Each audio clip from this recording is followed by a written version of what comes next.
Bom, eu estava me apresentando, meu nome é Leandro, eu faço parte da organização do QCon São Paulo e do Infoque Brasil. Talvez esses dois produtos vocês conheçam melhor do que o nome C4Media Brasil.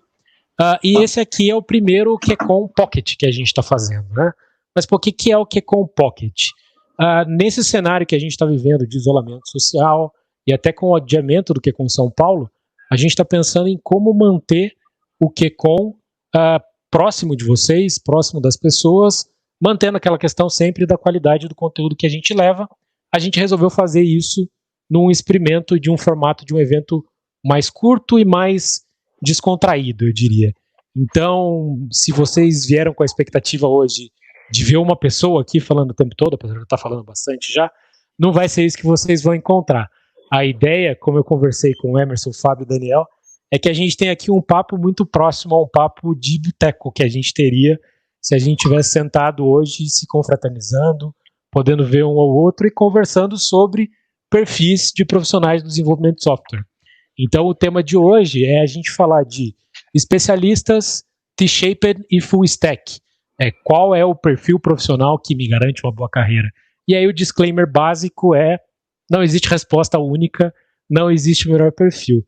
E para a gente falar um pouquinho desses diversos perfis, eu estou aqui com o pessoal do M4U, estou aqui com o Emerson, com o Daniel e com o Fábio.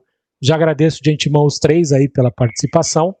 E eu queria que Emerson começasse se apresentando, falando um pouquinho de você, e a gente faz essa rodada inicial de apresentação. Vamos lá, Emerson, boa tarde. Boa tarde, pessoal, tudo bem? Meu nome é Emerson, eu sou diretor de tecnologia aqui da M4U e estamos trabalhando aí com esse time incrível de mais de 200 pessoas e dentre elas também o Daniel e o Fábio que estão aqui comigo hoje. Valeu, vamos lá, Fábio, por favor, se apresentando. Boa tarde, galera. Eu sou o Fábio, né? Como o Emerson falou, eu trabalho no 4U, né? Eu sou engenheiro de software e tech lead de um time, né, dentro da nossa empresa. Legal, legal. E também temos o Daniel. Daniel, vamos lá? Boa tarde, pessoal. Eu sou o Daniel, sou Tech Manager na M4U, trabalho junto com essa galera ótima aí. Legal.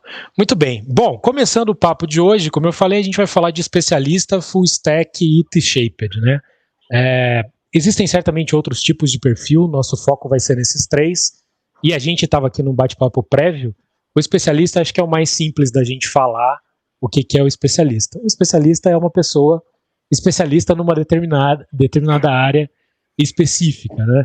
A gente estava comentando aqui como nós todos começamos a carreira num cenário onde o especialista, a pessoa especialista, era a grande figura, né, dos times de desenvolvimento. Então tinha a pessoa super especialista em Java, super especialista. E isso evoluiu com o passar do tempo, surgiu aí essa questão do profissional full stack, e mais recentemente, questão de uns 4 ou 5 anos atrás, surgiu esse profissional T-shaped. Então eu jogo a bola para vocês primeiro, para que Emerson, Daniel, Fábio, podemos começar com o Emerson. O que é esse full stack, Daniel, Fábio? O que vocês enxergam desse papel? Vou deixar para eles começarem. Tá, vamos lá, vou Daniel. Começar com o do especialista, né? Não, sem polêmicas ainda, vamos com calma. Não, cara, tem que ter polêmica. Sim, a própria semântica já fala, né?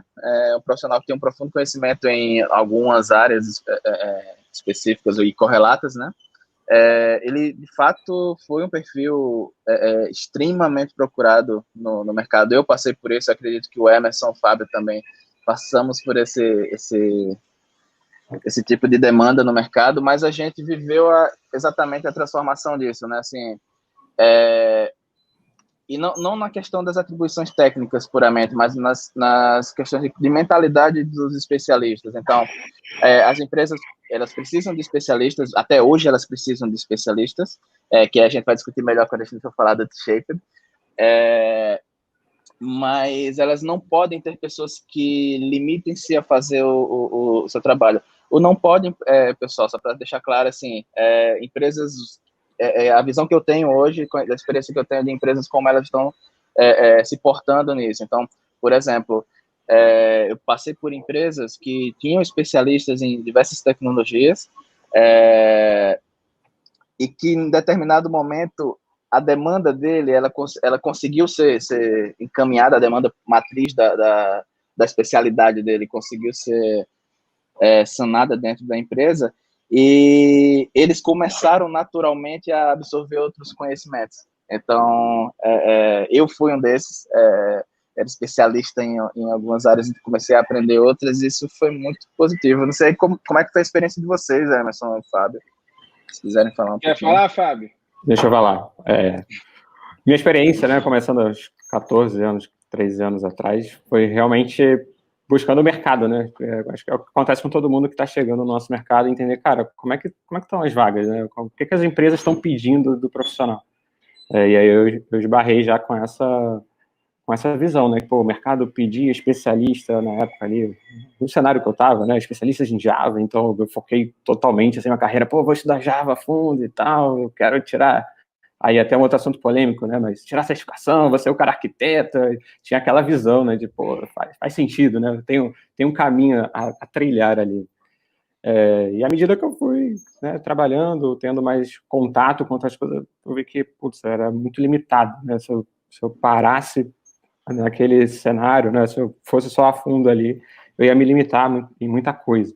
E aí acaba que vai de gosto também, né? Você acaba entendendo que tem um mundo ainda aberto para você estudar, tem muitas oportunidades ainda fora, você vai precisar ter o contexto de mais coisas, contexto de banco, contexto de infra, né, de rede, por aí vai.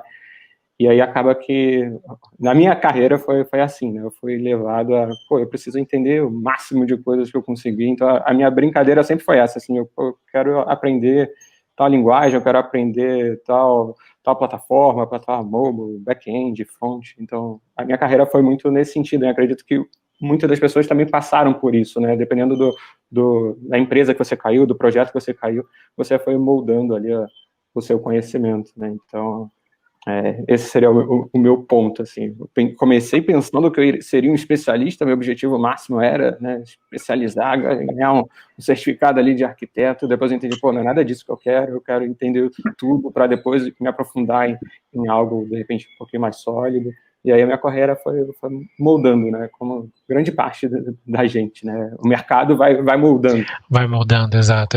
E Emerson, como é que foi aí essa... Cara, primeira coisa, assim, quando eu ouço a palavra especialista, eu não consigo não lembrar do filme do Stallone, né? Do especialista lá, do cara que fazia a bomba, né? Então sempre me remete a esse filme, né? Eu trabalhei com muita coisa já na minha carreira, então assim, quando eu era muito novo, eu comecei aprendendo programação de jogos 2D, né? Em MS-DOS, né? Resolução 320x200. Nossa, faz um tempinho, hein? Aí eu fui trabalhar fazendo sistema desktop em Delphi, Visual Basic, né, que é um modelo de programação bem diferente da web.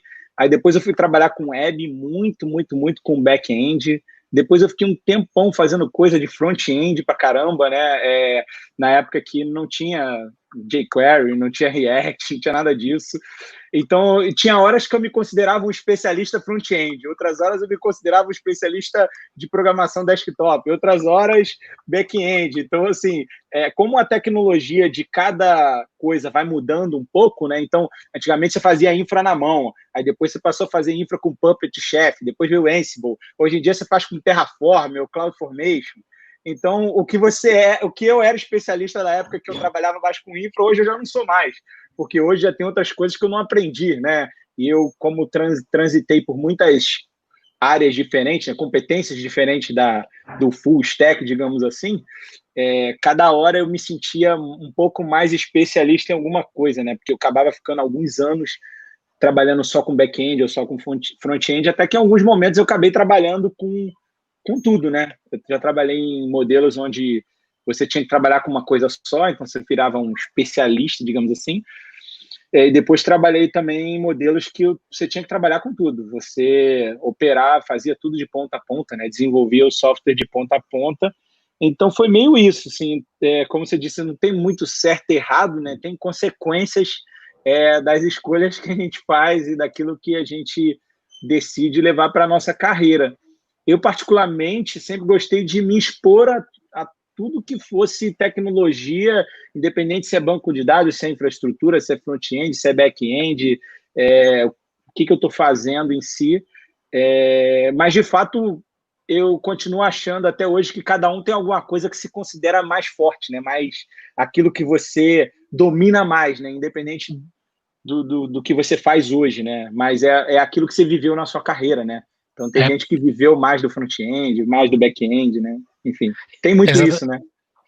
E até a gente também estava conversando aqui um pouquinho antes. Hoje eu estou, né, nessa parte do QCon, do Infoquê, mas eu também já fui desenvolvedor um dia. E eu estava comentando com eles que quando eu comecei num time que era um time de infraestrutura de produto. Então, basicamente, o nosso time era responsável por fazer ferramentas para desenvolvedores e para o famigerado time de implantação na época conseguir implantar. Era um cliente, era um sistema cliente-servidor e tal. Enfim, a gente trabalhava com essa forma. E aí, quando eu comecei, de fato, a migrar mais para o desenvolvimento, eu estava falando para eles, né, esse lance todo da ponta a ponta, eu sempre tinha que fazer alguma coisa que eu entregava pronta, funcionando. Então sempre foi muito esquisito para mim, não, agora você só faz um pedacinho específico, né?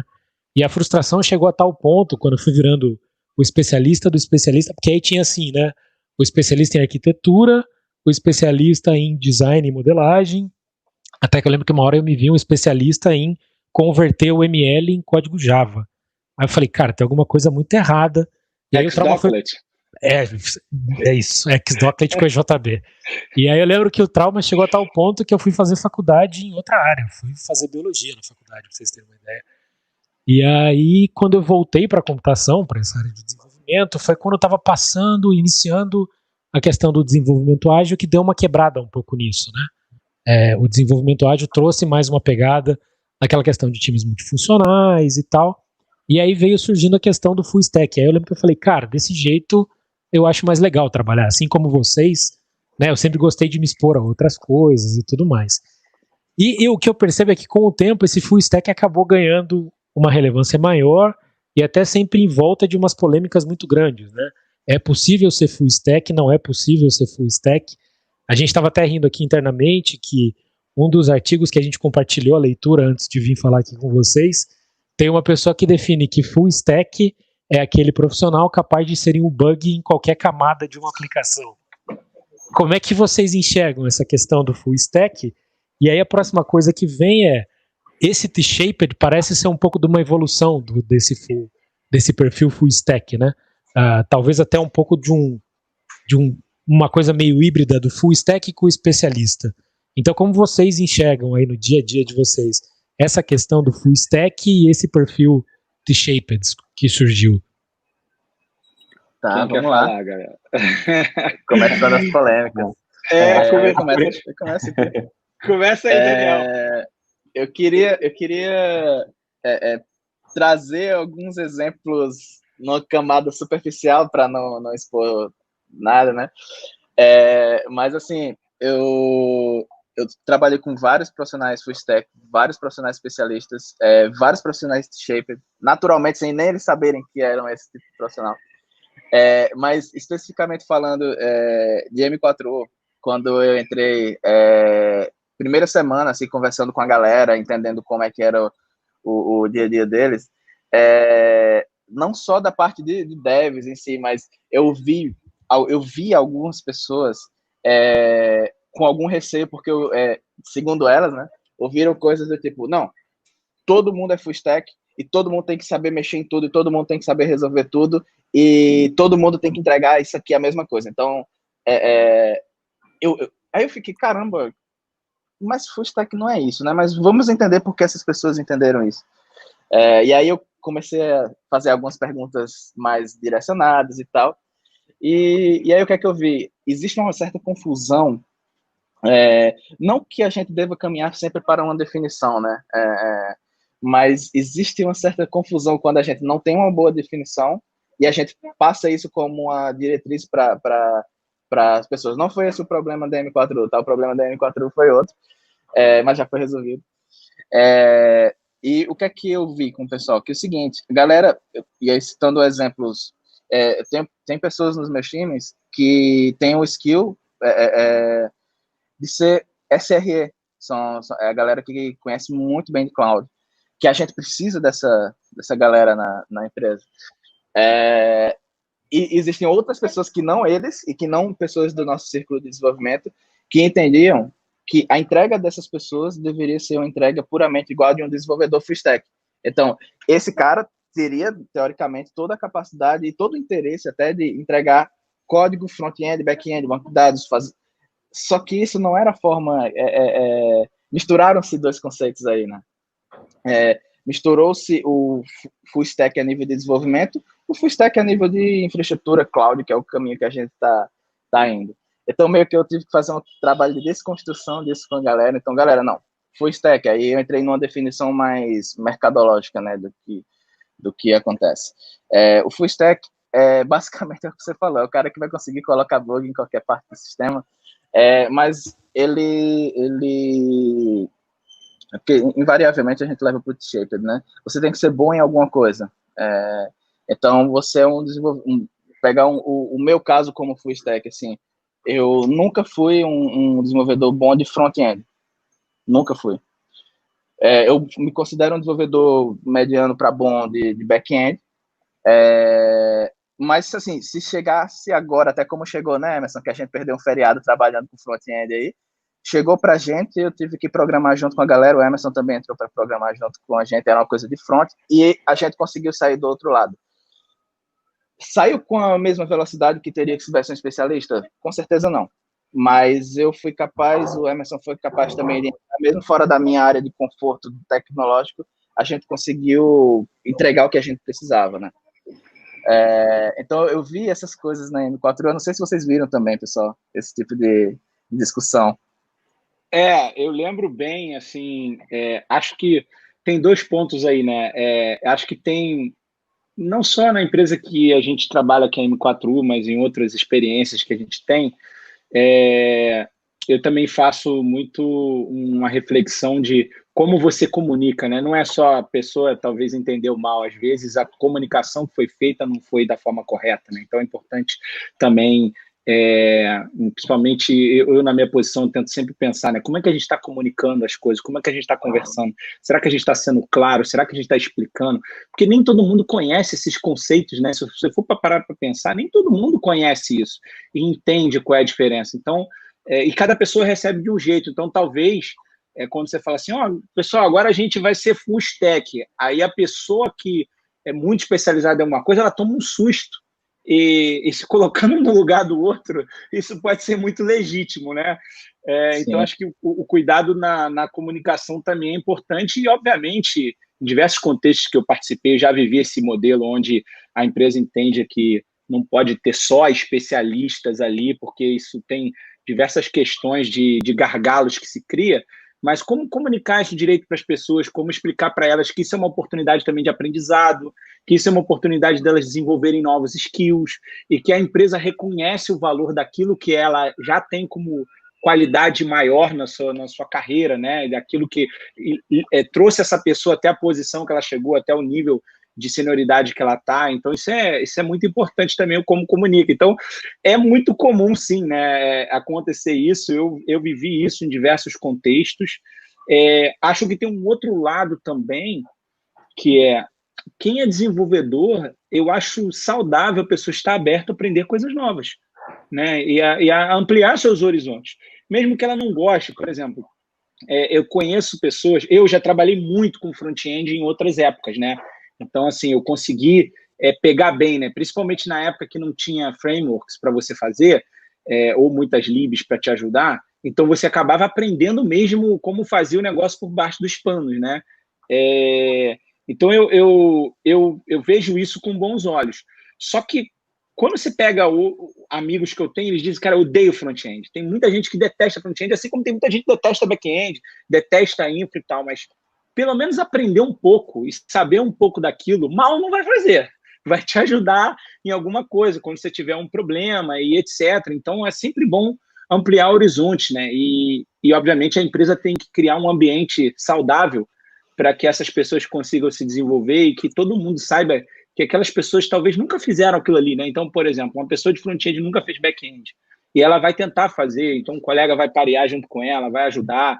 E é importante a empresa ter um ambiente de segurança psicológica para isso acontecer e essas pessoas se desenvolverem e evoluírem na sua carreira, né? Então é importante a gente criar esse ambiente e ajudar as pessoas e dar um caminho positivo para elas. Então eu penso assim, tem que ter uma comunicação muito boa de explicar o que é, e acho que esse Pocket aqui também é para ajudar nisso, né, de alguma forma.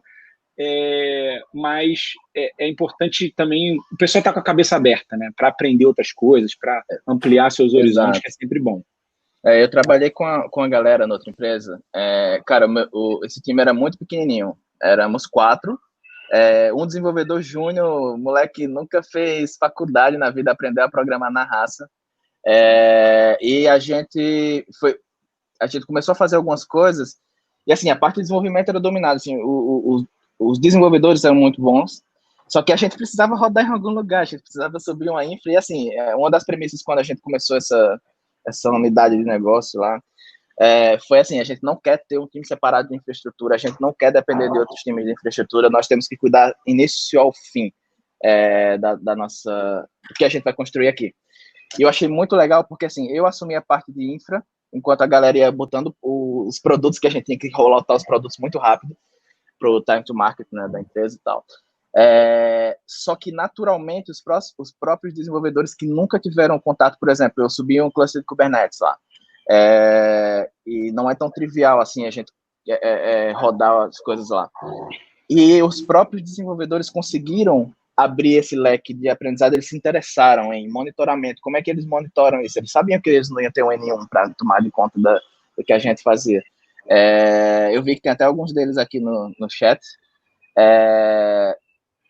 Então, assim, eu acho que foi uma experiência muito legal, que ressalta bem o que você falou, Emerson. A mentalidade assim, cara, não é a minha praia, não é um negócio que eu domino bem, mas eu vou aprender, e a galera aprendeu muito bem ao ponto de, assim, eu não precisava mais mexer. E o próprio time foi automatizando algumas coisas, e eu achei muito natural e muito legal esse crescimento deles. Fábio, tem alguma coisa a complementar aí?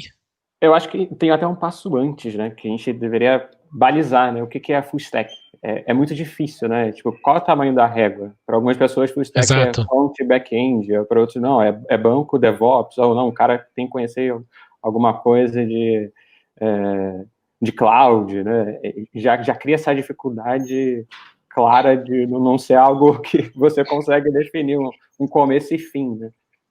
Então, acho que já gera esse tipo de apreensão, né? Se você pega um cara especialista, um cara que viveu, né, muito tempo numa determinada vertente ali, seja back-end, front, e fala para ele que você vai ser full stack, não fica nem muito claro, né? Se a gente não avisar o que a gente está esperando ali, né? Quais são as nossas aventuras, quais são os nossos cenários.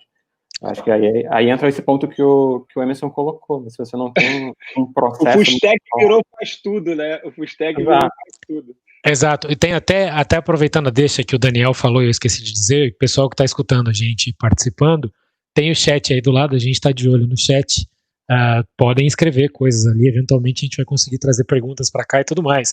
O Diogo, por exemplo, ele comenta aqui falando, full stack não seria um especialista em Hello World? E pelo que eu andei vendo e tudo mais, uma das críticas que se faz a esse perfil full stack, que acabou virando, vamos dizer assim, né? Acho que nesse mercado nosso sempre tem aquilo que se propõe e aquilo que vira, né? Se a gente for pensar em quase tudo, né? No próprio desenvolvimento ágil, na recente questão em torno de microserviço, a proposta é uma e a execução toma um outro corpo completamente diferente, né? Mas muitas das críticas que se faz é um pouco isso, assim, que o full stack acabou virando meio que um termo para aquela pessoa que não se permitiu, vamos dizer assim, a explorar os seus limites. Então ela fica com um conhecimento muito superficial em todas as áreas e nunca sendo capaz de resolver uma coisa mais complexa quando essa coisa aparece, né? Um dos conteúdos até fala que é muito mais uma questão de postura em si, como vocês têm dito, de aprender, de se expor, e que a gente sabe que isso não é fácil, né? Não é fácil a gente se expor a ponto de... A gente estava falando aqui de... Fez um deploy em produção, deu problema, né? Na nossa época, a gente sendo velho aqui, mas lá para trás era dedo e era uma série de coisas, porque seu deploy deu errado. Então, como a gente constrói esse ambiente seguro que o Emerson comentou também, E aí, quando a gente fala nesse T-shaped, acho que se a gente for pensar no processo, né, cadê a câmera? Tá aqui, de desenvolvimento como um todo, o especialista é aquela pessoa que tem uma vertente específica, né? Então ela é especialista em Java. O full stack acabou virando aquela pessoa mais transversal, assim, né? E a crítica é que talvez essa faixa ficou muito fininha, ficou muito superficial, de fato, né? E aí surgiu esse perfil T-shaped, ou seja, você tem que sim ter um conhecimento geral, mas você precisa ter profundidade em alguma coisa, em alguma área específica, até para aquilo te dar bagagem, para aquilo te dar respaldo, para você saber como lidar com situações e coisas do tipo. Uma coisa que eu gostaria de perguntar para vocês é, a gente enquanto desenvolvimento, né, enquanto pessoa que está ali como o papel de desenvolvedor de fato, a gente vislumbra uma série de coisas boas e ruins desses perfis.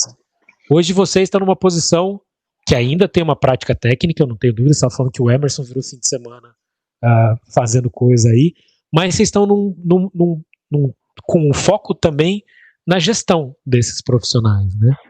E como vocês enxergam essa diferença de perspectiva, desculpa. Então, eu, enquanto desenvolvedor em si, e eu, quando eu tenho que lidar com esses desenvolvedores, você sente que muda um pouquinho as dificuldades, aqueles problemas que você releva enquanto você é um full stack, por exemplo, na hora que você vai lidar com alguém full stack, você fala, cara, é muito difícil ter que lidar com isso. Como é que vocês enxergam essas diferentes perspectivas de ser um e lidar, gerenciar, liderar um profissional desse tipo?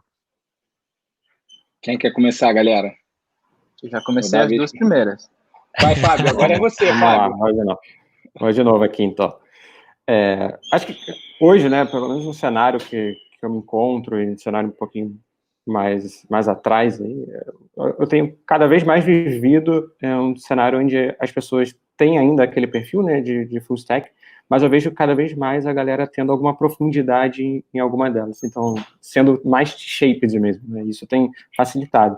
Eu acho que facilita a nível de processo, né, porque esse profissional mais shaped, ele normalmente passa a ser um vetor, assim, de conhecimento para o time em determinados aspectos, né, então quando a gente tem alguma dúvida ou quando o time precisa de algum apoio técnico, eu percebo que esse tipo de profissional consegue ajudar mais o time, né? Consegue alinhar mais, né, expectativas e tudo mais. Então, normalmente, a gente acaba esbarrando mais nisso. O meu passado, esse cenário mais recente tem me levado a trabalhar mais com profissionais T-shape.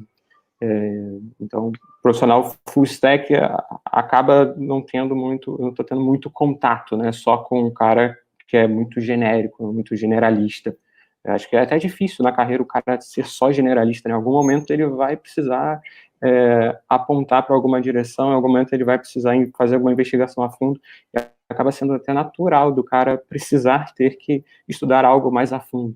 Então, a gente pode até não ter um T-shapes, né, mas a gente acaba tendo uns spikes ali, né, então a gente começa a ter um cenário um pouco diferente. Emerson, vai lá.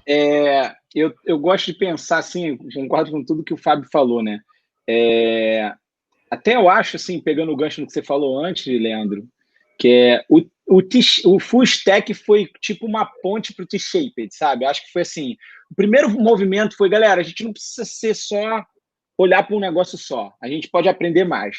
Aí virou um negócio de você não é bom em nada, né? Você é ruim em tudo agora. Você deixou de ser bom em alguma coisa e virou ruim em muitas coisas. Mas peraí, não era bem isso que a gente queria, eu acho. A gente só queria que você ampliasse os seus horizontes. E aí virou esse termo T-shape. É assim que eu enxergo esse movimento todo, né? Para ficar mais claro, como o Fábio disse no começo, full stack não diz muita coisa, né? O que é e tal. Aí fica um negócio meio solto, né?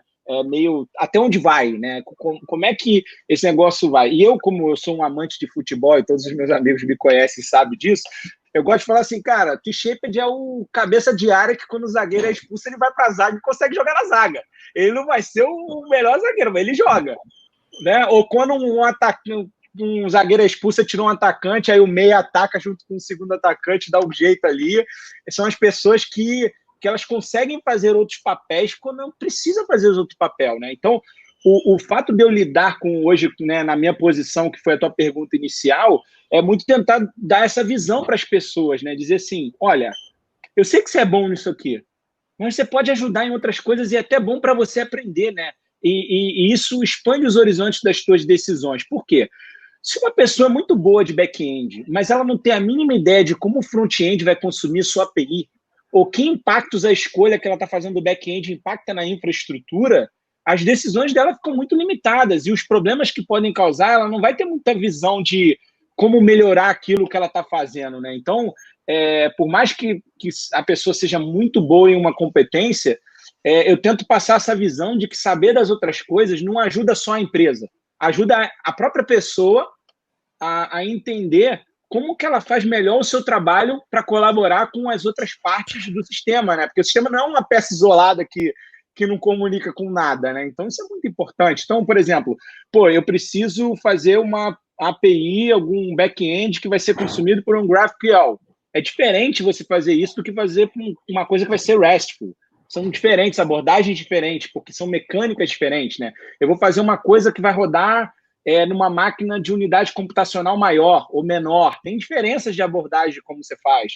Arquitetura, o próprio desenvolvimento. Então, se você não sabe das outras coisas, você toma muitas decisões erradas. Mesmo que você não seja bom nas outras coisas, né? Não precisa, né? Daniel vai falar, Daniel? Senão eu vou puxar uma pergunta aqui até. Vai fazer a sua, que pode ser a minha, qualquer coisa eu faço a minha depois. Não, eu vou até... Tá, legal. Eu vou até aproveitar para puxar uma pergunta de uma pessoa que está participando, que é o Leandro Sanfer aqui. A gente começou dizendo que para a gente não existe o melhor perfil, né? Mas a gente está falando bastante do full stack, do T-Shaper e tal, e o especialista. Então, a pergunta vem no sentido: ser especialista é ter muita dedicação para aprender e ter profundidade. Pelo argumento de vocês, me parece que somente profissional full stack tem as características de querer aprender. Seria isso, número 1. E número 2, pelo que a gente está conversando aqui, existe espaço para uma carreira especialista? Sim ou não? Sim, levantei a bola. Eu ia falar sobre isso. Então manda ver, Daniel. O Leandro até perguntou para mim aqui, né? Ele falou: existem especialistas que têm conhecimentos genéricos, não generalize. Né? Genérico, generalize, até ficou meio engraçado. Não, ele tem razão, é porque a gente ainda não falou sobre isso, né? Não é errado a pessoa querer ser especialista. Eu acho importante ampliar os horizontes, mas, por exemplo, eu conheço muita gente que é muito boa e muito especialista numa coisa e realmente não quer fazer outra coisa. Ela não quer, ela quer ter um conhecimento muito mínimo, mais para ela poder colaborar, mas ela não quer meter a mão. Não é que isso esteja errado, mas a pessoa precisa saber que a atuação dela vai estar limitada àquele campo ali. E é só uma questão de escolha, não tem errado ou certo, né? Então, por exemplo, eu preciso fazer uma coisa de mobile, né? Mobile é uma coisa muito boa de se falar, né? Mobile nativo. Tem muita gente que nunca meteu a mão e não dá para achar que uma pessoa que foi desenvolvedor back-end a vida inteira vai meter a mão no mobile nativo agora e vai produzir alguma coisa. É um pouco mais difícil, né? É um modelo de programação diferente. E eu conheço ótimos profissionais que são especialistas em mobile, só querem fazer mobile nativo. Tem gente que só quer fazer mobile iOS nativo, mais nada. E tudo bem. E ela vai ser super mega especialista, vai saber muito isso. E a gente pode aproveitar muito bem esse perfil. Só que uma empresa, dependendo do tamanho dessa empresa, ela não vai ter espaço para muitos desse perfil. Então, por exemplo, uma empresa dependendo da estratégia de tecnologia, né? Exatamente. Uma empresa de 100 desenvolvedores não vai ter 50 desenvolvedores iOS nativo, né? Mas ela vai ter, talvez dos 100, ela vai ter 70 que são T-shaped, vou chutar aqui, e uns outros que são muito especialistas em front-end, em infraestrutura, em mobile nativo iOS, em mobile nativo Android. O ponto aqui é que o campo de atuação de quem quer ser um especialista, ele fica limitado, mas não é errado, né? É uma escolha, né? A gente falou não tem certo e errado porque realmente não tem.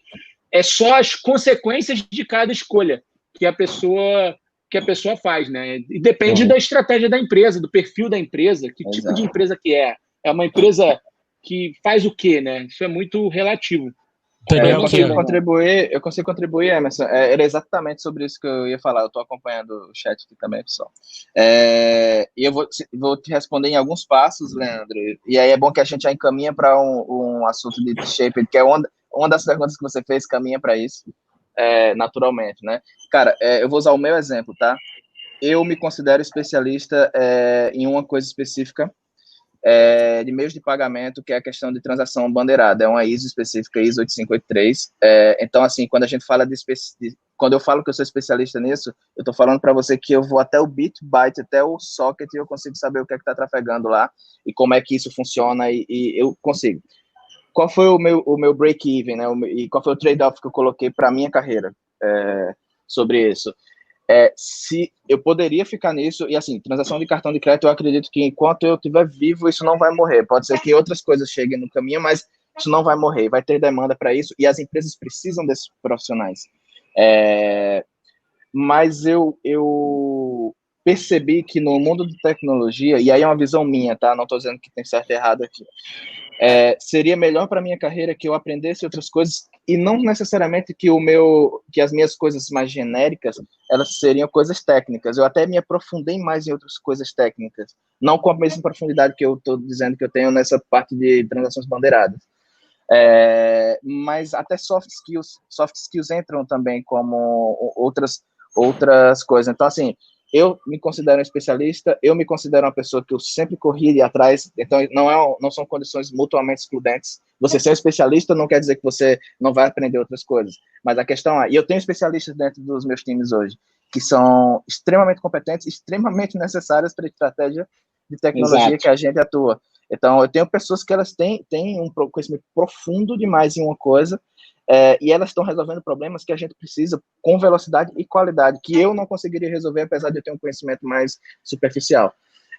Então, o que é que isso leva? E aí, se o Leandro, o Fábio ou o Emerson quiserem complementar, a gente segura o tema depois que eu colocar aqui, não tem problema. A sua pergunta é, pro Emerson, existem especialistas que têm um conhecimento genérico em outras esferas, né? Sim, e isso é o que a gente trata como T-shaped, né? Você é especialista em uma coisa, mas o seu T aqui são outros conhecimentos que você agregou na sua carreira, que aí é o que eu coloquei para você. Tanto coisa técnica quanto soft skills. Então, liderança, capacidade de influenciar as pessoas, isso conta também no seu T-shape, no T do seu T-shaped, né? Então, eu coloco esse tema para a gente tratar, se ninguém tiver mais.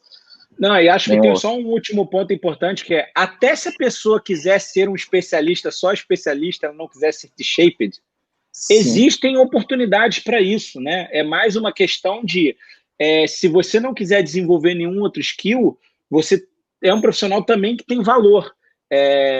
A questão só você está limitando intencionalmente o seu escopo de atuação. E essas pessoas, elas têm valor, sim, ainda assim, porque na hora que o negócio aperta, a pessoa mais especializada é a que ajuda a resolver o problema, não tem jeito. Você pega esse cara aqui sabe pra caramba de banco.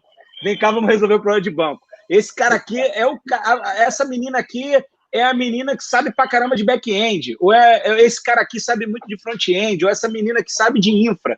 Vamos pegar essa pessoa aqui para resolver que está acontecendo um problema aqui muito complicado, e a gente sabe quem são essas pessoas que são muito especializadas, né? E tudo bem. Mais uma das perguntas aí, Emerson, do Anderson. É bom termos especialistas, né? Mesmo que não muitos, tal. Isso, não só para servir de parâmetro técnico, mas assim, pensa assim, numa empresa, vamos chutar aqui, de 1.000 desenvolvedores, tá? Só para não falar nem o nosso tamanho da M4, nem um tamanho menor. Certamente, ter alguns numa proporção saudável, muito especialista em alguns assuntos, vai ajudar a gente a resolver problemas graves que possam surgir e dar direcionamento, ser referência em alguns temas, mesmo que essas pessoas não queiram ser T-shaped. Então, é importante. Então, eu não imagino que empresas qualquer empresa que seja, que tenha muita coisa de mobile forte na veia, nativo, não tenham pessoas muito especializadas nisso. Ou uma empresa que é muito focada em coisas de machine learning, não tenham algumas pessoas especializadas nisso. Ou em infraestrutura, né? Então, isso vai muito do que a empresa faz para decidir qual é a quantidade de gente mais especialista nos assuntos que ela precisa ter. Mas, no geral, as empresas estão fazendo muito assim, quase como se fosse uma divisão 80-20, né? 80% é meio que T-shape, full stack, pessoa que consegue jogar em várias competências, e tem um 20% que é uma galera muito especializada em alguns temas chaves para a empresa e que tem o seu valor e são muito importantes. É mais uma questão de evitar gargalos, né? Evitar que poucas pessoas conheçam de algumas coisas e tentar dar mais... conseguir rotacionar as pessoas entre os times mais fácil, né? E dar mais agilidade para a empresa. É mais isso. Eu também concordo. Eu acho que até pensando no cara que está começando na carreira, né? Se ele já pensa no sentido de se especializar, ele começa a restringir muito o mercado, né? Hoje você vê cada vez mais, a gente tem cada vez mais as empresas procurando um perfil mais full stack, mais C-shapes, alguma coisa nesse sentido. Então, quando o cara começa a carreira dele focando em se especializar em algum ponto, normalmente ele restringe mais. O leque dele de possíveis empresas para passar são menores. Aí a gente começa a ver, né? Tipo, normalmente esses especialistas são os caras que já estão há muito tempo no mercado, normalmente o cara com muita experiência realmente num determinado cenário, né? Uma dessas vertentes que a gente está abordando, seja back, seja DevOps, por aí vai. Então, normalmente, você acaba vendo na figura desse especialista um cara com muita bagagem, muitos anos de carreira. E aí entra até um pouquinho no que eu não lembro qual era o nome da pessoa que perguntou, foi o Leandro. O Leandro, né? Sobre estudo. Para o cara se manter como especialista, ele realmente continua estudando muito, né? Tanto é que se você fica 2 anos sem estudar, por exemplo, entrando no cenário aí que o Emerson colocou de mobile, cara, você já pode perder essa sua especialidade, né? Então, nosso mercado ele muda muito rápido. Então, lógico, né? Se o cara quer manter realmente essa especialidade, ele precisa continuar aprendendo o tempo todo muito daquela área que ele está se especializando, né? Então, a gente tem oportunidade para tudo, né? Isso que é legal. Tem até um pontinho aí. Eu acho que toda pessoa que está começando deveria tentar aprender de tudo, para depois até ela quer se direcionar, como você falou, né? Porque às vezes você começa numa coisa, quer ficar naquilo, você nem testou outras coisas para ver se você gosta mais do que aquela primeira coisa, né? Então você mexeu com back-end, front-end, infra, vai vendo o que você gosta mais, o que te interessa mais, né? Somente no começo da carreira, para você poder experimentar opções diferentes, e aí sim você formar aquilo que você gosta mais, né? Como é que você gosta mais de uma coisa se você não testou outras, né? Meio até... Exato. Né? Então, recomendação aí. E até aproveitando a deixa dessa questão da relevância do especialista, talvez seja uma coisa assim, as pessoas especialistas são cada vez mais necessárias para problemas muito específicos, né? Mais profundos e tudo mais.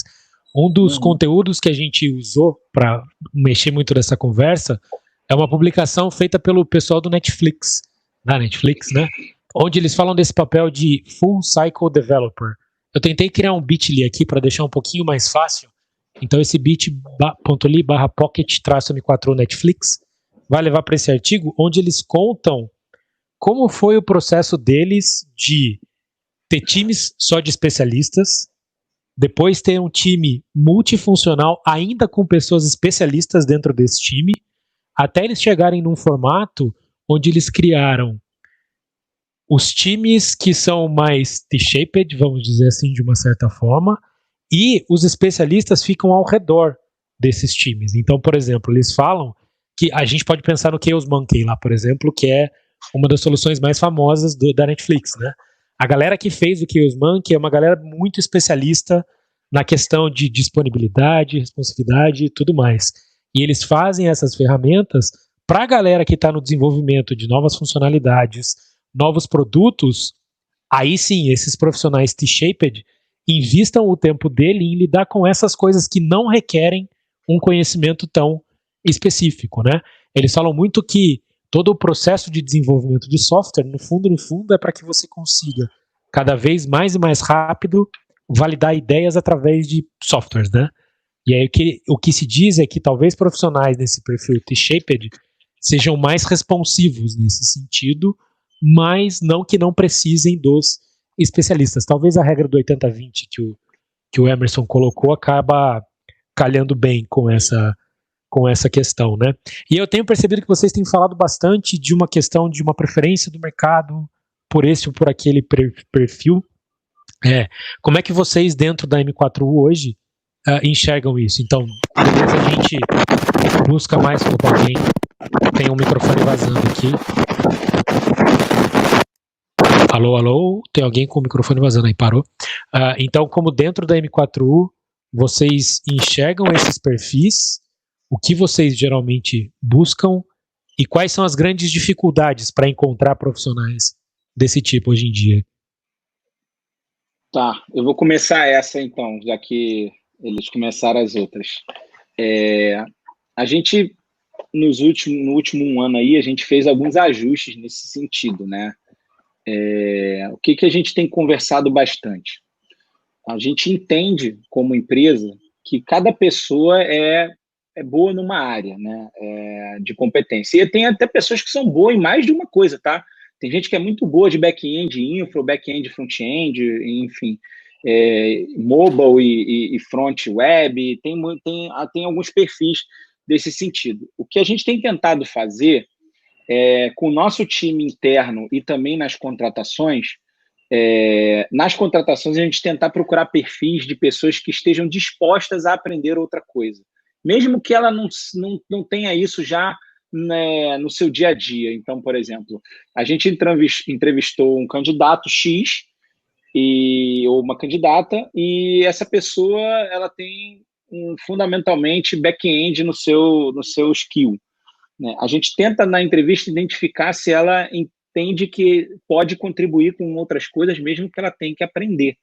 Então, a gente tem procurado muito esse perfil, né, de pessoas que, independente qual é o histórico dela de carreira, se ela quer ampliar os seus horizontes. A gente tem buscado muito isso. Eventualmente, a gente pode ter uma pessoa que a gente precise para complementar o nosso quadro, que ela é muito, muito, muito especialista em alguma coisa e ela quer continuar nisso, e eventualmente a gente tem oportunidade para ela também, a depender das nossas estratégias, daquilo que é mais prioritário para a gente no momento e de algumas ausências de algumas pessoas especializadas, né? Então, eventualmente a gente não tem ninguém que seja especialista em tecnologia X ou em área de atuação X, que a gente entende que é importante ter pelo menos uma, duas pessoas que sejam referência nisso muito forte na empresa.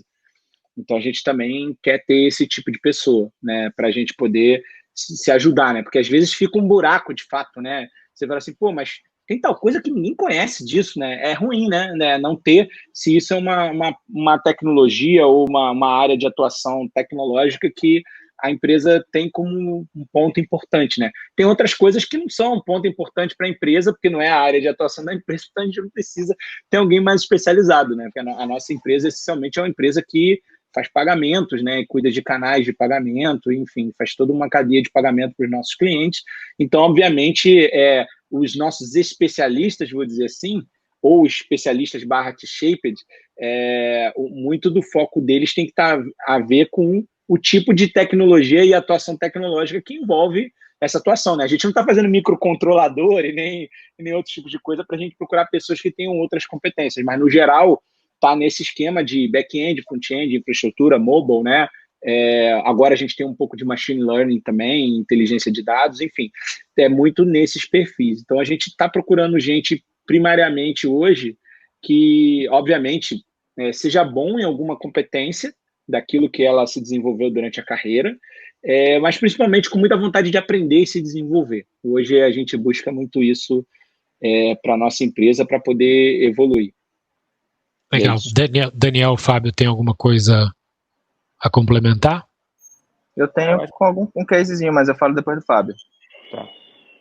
Eu acho que, complementando aí do que o Emerson colocou, acho que a gente foca também muito na base, né?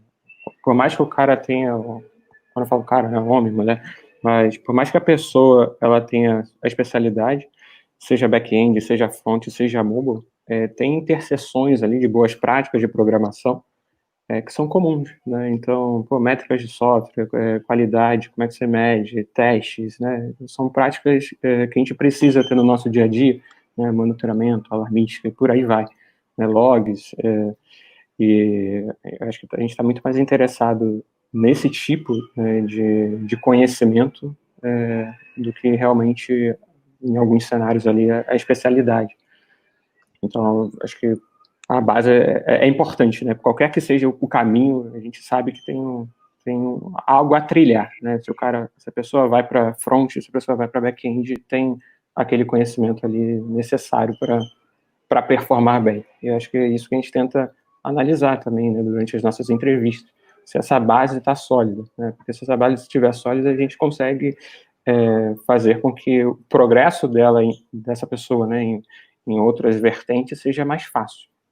O difícil é quando a pessoa chega com uma base não tão sólida e a gente precisa construir ainda isso. E aí a dificuldade é muito maior. Então, acho que faz mais sentido a gente buscar isso nas pessoas. Uhum. Eu tenho um case para colocar sobre um dos times, uma das tribos das quais eu faço parte na M4. A gente tem e aí isso faz parte, é o que eu volto a dizer. Não é o que eu acredito, que o Emerson acredita, que o Fábio acredita. Primeiro, a gente tem que resolver problemas. A gente está aqui para resolver problemas. E a gente tem que ter estratégias para resolver os nossos problemas.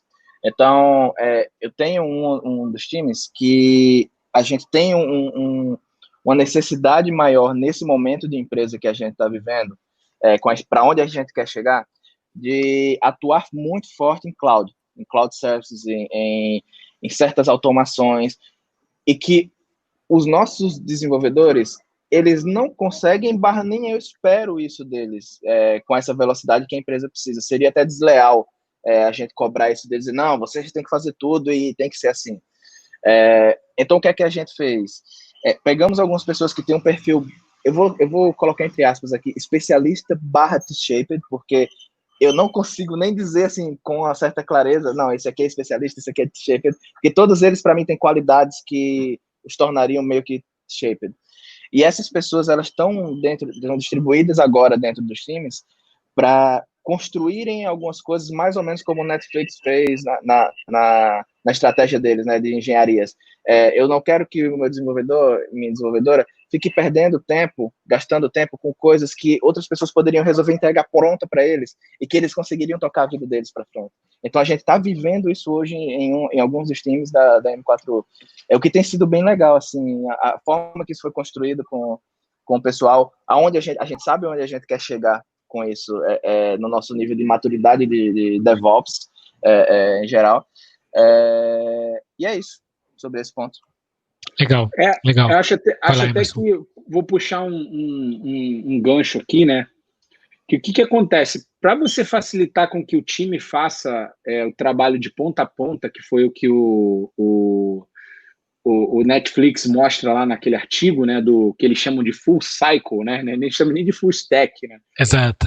Eles criaram um ferramental que eu acredito que empresas pequenininhas não precisam, mas conforme você vai crescendo, isso começa a virar uma dor, que é, como que eu faço para deployar rápido uma aplicação em produção? Que já tem um monitoramento mínimo, que já tem uma observabilidade mínima, que já tem um lugar onde eu olho os logs de forma centralizada, que eu consigo fazer o rollback rápido, que eu tenho ferramentas para olhar o que está acontecendo na minha aplicação. Então, isso é uma coisa que a gente está fazendo hoje em dia, né, na nossa empresa, que é o que o Daniel mencionou. A gente está criando um ambiente para que os desenvolvedores da M4U consigam não gastar tempo com coisas que são, na nossa visão, commodity, né? Pensa o seguinte, se você hoje quer ser um desenvolvedor independente, você vai lá no Heroku e cria uma aplicação agora, em 5 minutos está em produção. Por que na minha empresa não pode ser assim também? Por que na minha empresa tem que ser mais difícil do que se eu fosse um desenvolvedor solo e estou fazendo uma aplicação aqui na linguagem que for, que é como por exemplo, um Heroku que já existe há mais de 10 anos, né? Então, a gente está fazendo isso na M4U hoje, a gente já tem algumas aplicações em produção nesse modelo, e a gente está evoluindo esse modelo. Então, a gente tem o que a gente chama de System Lake, né, que é o nosso Platform as a Service interno nosso, que é basicamente Kubernetes com cola e ferramenta, sabe, em volta, isso comoditizado. E a gente está evoluindo e tem muitas evoluções a serem feitas. As experiências que a gente tem tido têm sido até curiosas, né? Porque o pessoal que não conhecia, quando começa a usar, fala, cara, não quero usar outra coisa. Porque justamente o que o Daniel falou, cara, eu não quero ter que ir lá codar o Terraform, subir máquina, configurar a rota da minha aplicação, URL, sabe? Criar coisas de deploy ou algum monitoramento mínimo que poderia já ser feito, né? Porque pensando no trabalho que a gente faz hoje de aplicações back-end, principalmente, tem uma parte ali que é muito comum a todo mundo, né? Então, se você der algumas ferramentas, a coisa simplesmente você estala o dedo e ela anda, né? Então, a gente está identificando essas partes que são... e esse artigo do Netflix fala muito disso, né? De ferramentas para desenvolvedores, né? E ferramentas e infraestrutura como plataforma como serviço e ferramentas para desenvolvedores, para a gente fazer isso não ser uma dor para as pessoas. Pegar e fazer, e aí, beleza. O time cuida de desenvolver a sua lógica de negócio, desenvolver outras partes e, obviamente, operar o seu software, né, naquilo que diz respeito aos problemas que acontecem. Então, isso que o Daniel falou é importantíssimo e facilita muito, muito, muito, muito a vida de todo mundo. Claro que precisa de uma evolução de maturidade, dar foco para esses times poder construir essas coisas para o pessoal poder trabalhar, e isso minimiza muito o impacto desse negócio do full stack, né, ou de precisa saber tudo, você precisa saber configurar 1000 coisas na AWS, fazer 1 milhão de coisas de infra que talvez a pessoa não aprendeu ainda, talvez nem queira aprender tanto, só o básico ali para interagir, né? Então, acho que foi um ótimo ponto levantado pelo Daniel aí. Legal. Eu vou tentar fazer meio que um fechamento aqui, para a gente também não extrapolar muito o horário, mas acho que tem um comentário do Anderson aqui, do Daniel Viseu, que resume talvez um pouco do que a gente falou e talvez não deixou mais explícito, né? Mas acho que tem mercado para todos esses tipos de profissionais, de fato, e que cada um deve seguir o perfil que te deixa mais feliz, até para que o resultado do seu trabalho seja o melhor possível. Talvez se eu pudesse fazer, né, Leandro, um fechamento, de fato, acho que a coisa seria experimentar. Eu me vejo falando isso pro meu filho de quase 10 anos. Cara, tem que experimentar para saber se gosta ou se não gosta, como é que é, o que não é. E uma vez que você experimentou, pega aquilo que você gosta e vai a fundo, né? Então, se dedique, faça com como se diz, afeto até, né? E com vigor, para que aquilo tenha resultado. Porque aí um bom especialista sempre vai ter espaço, um bom full stack sempre vai ter espaço. A gente ficou falando do full stack, né? Mas não necessariamente você precisa ser um full stack desse jeito. Você pode ser um full stack mais aprofundado e ainda assim você vai ter espaço, né? Antes de passar para eles, tem várias perguntas que rolaram que a gente não respondeu. Eu convido até Emerson, Fábio e Daniel para a gente levar umas dessas discussões para o Twitter até. Eu me responsabilizo de puxar as perguntas e nomear vocês para que a gente continue a conversa por ali, tá? Mas para a gente fechar isso, se cada um de vocês assim pudesse focar numa coisa, assim. Então, para você que está pensando na sua carreira hoje em dia, minha sugestão seria essa. Qual seria a sua sugestão? A minha foi do experimente e aí vá fundo naquilo que você escolher. Qual seria a de vocês, assim? Quem começa aí? Eu posso começar. Vai lá, Daniel. Tirando o pé na mão, né? Tirando na mão. Eu sou de uma posição um pouquinho antagônica do Emerson e a sua, Leandro. E aí, assim, eu estou dividindo isso não para um profissional júnior, eu estou falando para um profissional já com um pouco de tempo de experiência. Eu me especializaria em uma coisa, e por um simples fato, assim, você tem que saber várias coisas, sim, a nossa área, e isso é uma visão minha, na minha visão, a gente tem que saber um pouquinho de cada coisa, mas você tem que ser muito bom em algo. Então, em vez de sair aprendendo várias coisas, eu iria me especializar em algo, e depois aí eu ia fortalecendo esses meus skills aqui, para chegar no modelo T-Shaped, né, que é um modelo que eu acredito. Legal. A graça da vida é essa, né, bicho? A gente poder expor nossas opiniões. A sua opinião não é muito antagônica a minha, não, cara. Vai lá, Emerson, então. Depois eu vou falar, eu não sei, eu posso falar, não, vou deixar o Fábio encerrar, tá, Fábio? Vai lá, Fábio. Tá bom. A minha posição é quase igual a sua, Daniel. muda só um pouquinho, né? Eu acho legal a pessoa primeiro tentar conhecer de tudo, né? Assim, é lógico que a frase do Daniel Viseu que colocou lá no chat é muito importante. Você tem que estar feliz com o que você está fazendo, você tem que estar satisfeito e seguir o caminho que te agrada, óbvio, né? Mas colocando isso no contexto, a minha recomendação para quem está começando, principalmente, conheça de tudo. Mexa com back-end, front-end, mexa com mobile nativo, mexa com tudo para você brincar um pouco de tudo. Hoje em dia você pode também mexer com machine learning, enfim. A gente está numa época, diferente da época que eu comecei, né? E eu também não sou tão velho quanto o Leandro, né? Mas eu vou fazer 40 anos agora.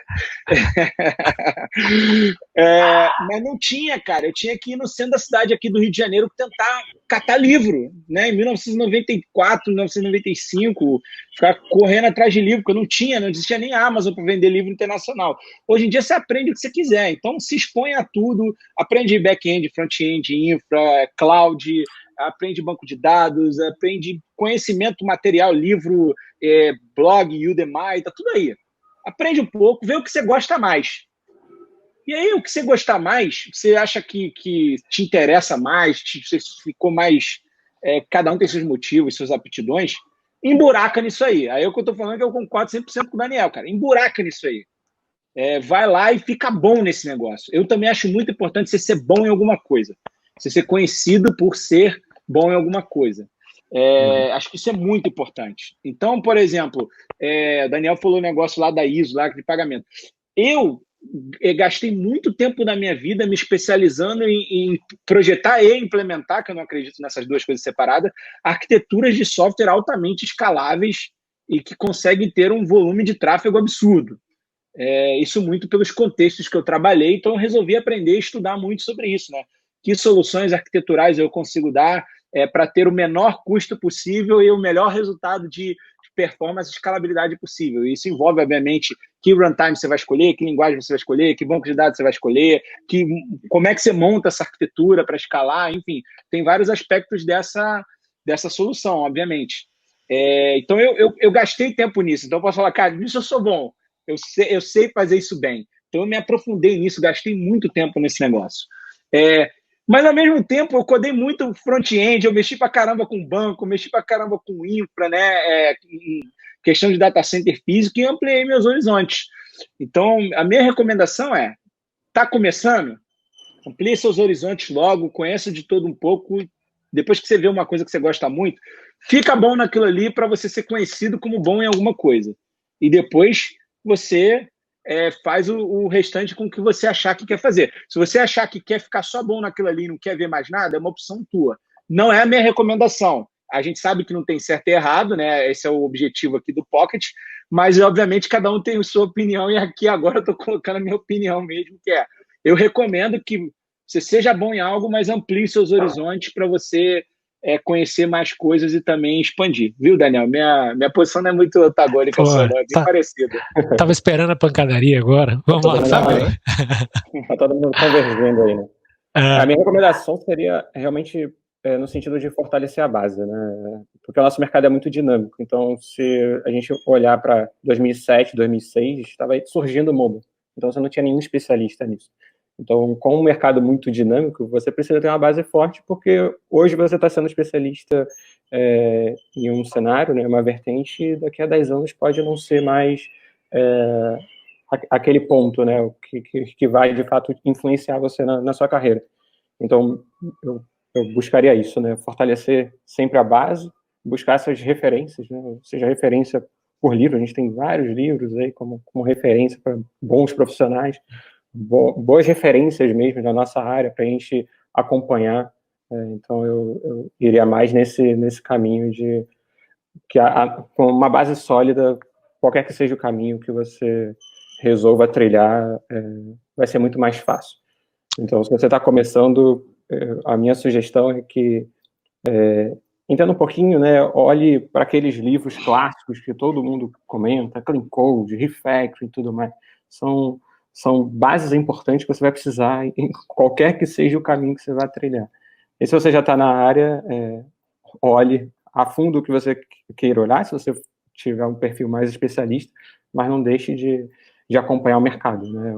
Hoje a gente está assim, mas daqui a 10 anos pode ser tudo diferente. Ninguém imaginava que de 2007 para cá a gente ia ter um boom ali de mobile, né? Então, acho que... Enquanto vocês falam, eu estava dando risada aqui, porque o Arthur escreveu, enquanto o Fábio falava, ó, base e metodologia de teste, por favor. Eu estava rindo sozinho Ele não tem aqui. jeito, não. Muito bem. Pessoal, bom, eu agradeço demais a participação de vocês, espero que tenha sido tão proveitoso quanto foi para mim. Acho que a gente conseguiu atingir aquele lance de ser um bate-papo, uma coisa bem bacana. Para quem está escutando a gente, uma pergunta que o Anderson fez, sim, esse vídeo vai estar disponível no YouTube, e eu faço um pedido para vocês que estão aqui. A gente vai mandar um formulário de pesquisa de satisfação. Como é a primeira edição que a gente está rodando, a gente queria saber muito o que melhorar para as próximas, e até mesmo sugestão de tópicos, temas, pessoas, empresas e afins. Coisas que a gente pode trazer para vocês que sejam relevantes. Então fica meu agradecimento à M4U, especialmente para Daniel, Emerson Macedo, estou lendo aqui, Fábio, e para Rafaela, até que começou essa conversa toda com a gente aqui. Valeu demais, gente. Obrigadão aí. Obrigadão, pessoal. Valeu, gente. Um abraço. Valeu. Tchau, tchau. Obrigado a todo mundo. Abraço aí, pessoal. Tchau, tchau. Tchau, tchau.